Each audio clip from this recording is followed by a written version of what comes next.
राजस्थान 10 बजे में आप सभी का बहुत स्वागत है और आपके साथ मैं हूं दीपा। फिलहाल शुरू करते हैं संभागवार बड़ी खबरों का सिलसिला। अलग अलग संभागों से हमारे रिपोर्टर आप तक बड़ी खबरें पहुंचाने के लिए जुड़े हुए हैं। सबसे पहले रुक करते हैं जयपुर संभाग का। जयपुर की आज की बड़ी खबर आप तक पहुंचा रहे हैं हमारे संवाददाता आशीष दुबे।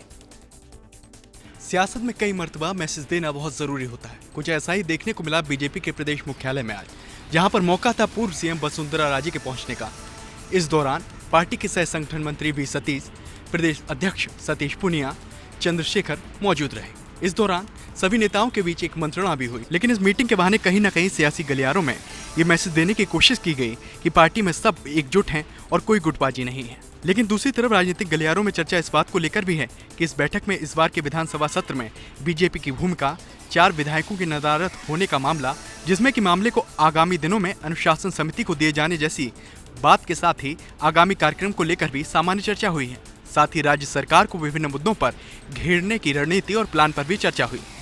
वसुंधरा राजे बीजेपी प्रदेश कार्यालय में करीब 2 घंटे तक रुकी। इस दौरान राजे के स्वागत के लिए शिष्टाचार के नाते प्रदेश संगठन महामंत्री पोर्च में मौजूद थे, तो दूसरी तरफ राष्ट्रीय सह संगठन मंत्री वी सतीश वसुंधरा राजे के साथ रवाना होते समय पोर्च तक पहुंचे थे।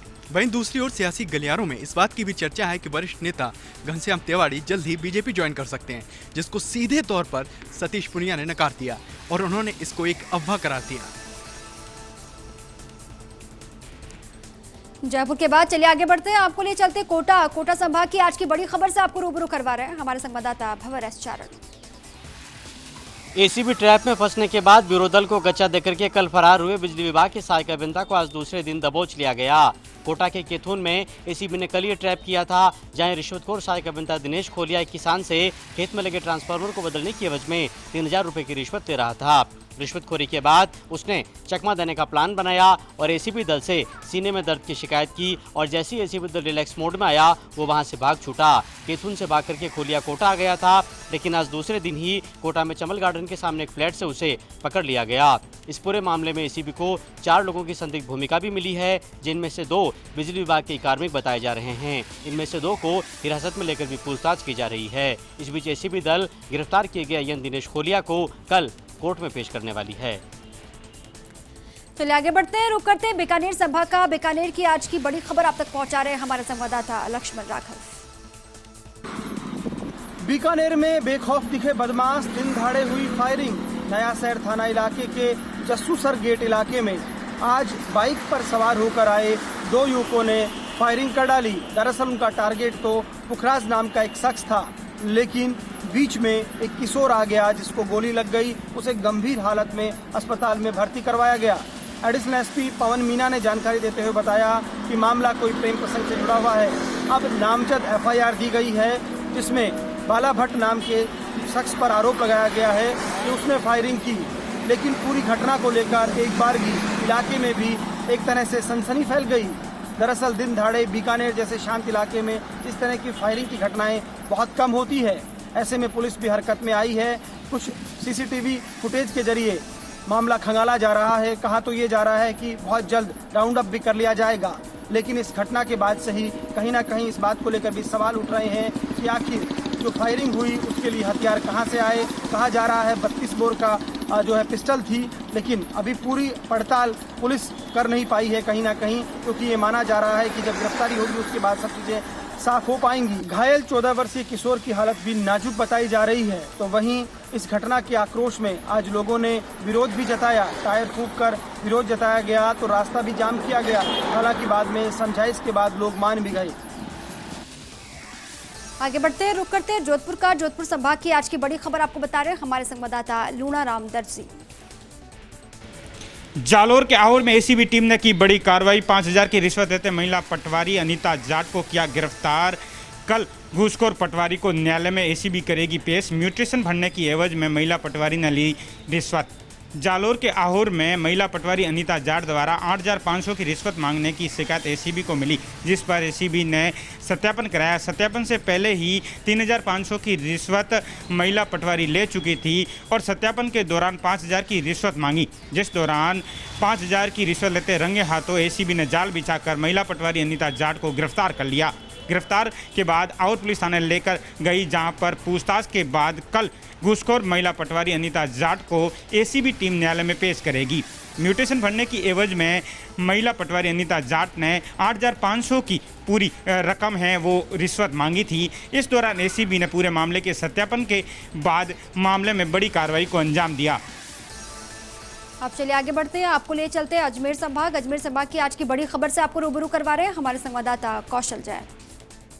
वर्षा जनित हादसे से जुड़ी है अजमेर संभाग की बड़ी खबर।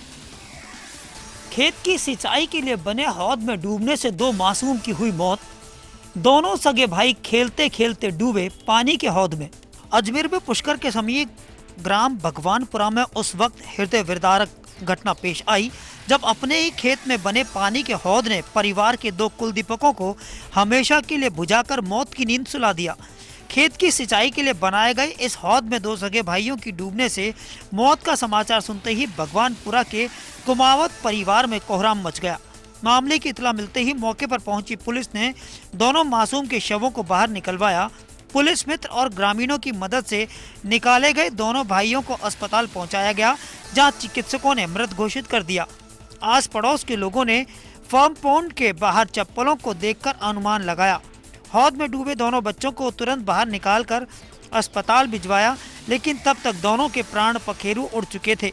मासूमों की मौत की खबर सुनते ही परिजनों में कोहराम मच गया। खेत में बने हौद में डूबने से परिवार के बुझ गए 2 चिराग। घटना के बाद परिवार में मचा कोहराम।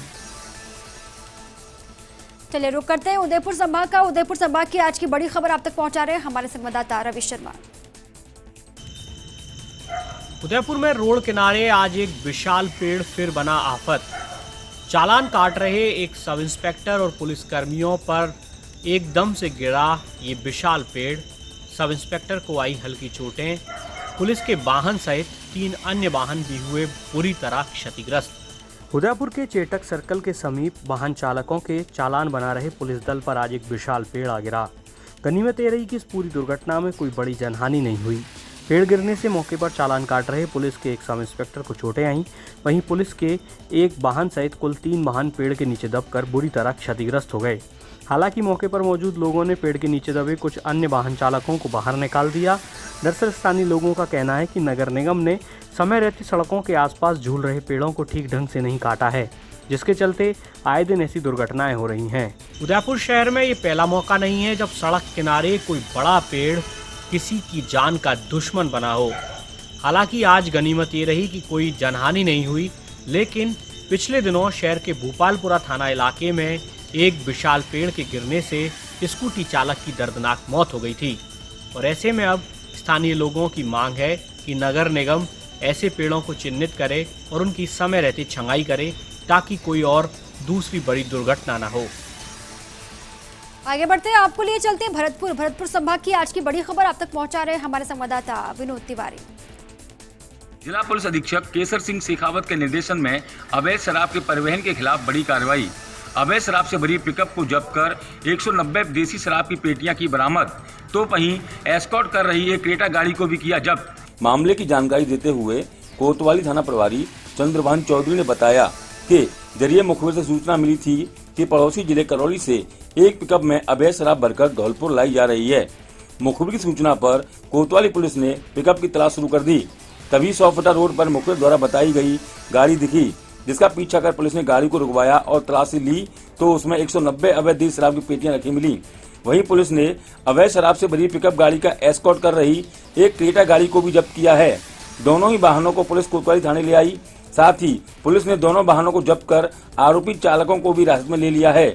आरोपी चालकों ने बताया कि यह शराब करौली जिले से धौलपुर लाई जा रही थी। अवैध शराब का काला कारोबार करने वाले कौन हैं और इस शराब को किसने मंगवाया, इसको लेकर पुलिस ने आरोपी चालकों से पूछताछ शुरू कर दी है। कोतवाली थाना प्रभारी चंद्रभान चौधरी के नेतृत्व में बीते 4 दिनों में हुई 2 बड़ी कार्रवाइयों से शराब माफियाओं में हड़कंप जरूर मच गया है। चलिए और इसी के साथ ही अपने अपने संभागों की बड़ी खबरें दर्शकों तक पहुंचाने के लिए आप सभी का बहुत शुक्रिया। आगे बढ़ते कुछ और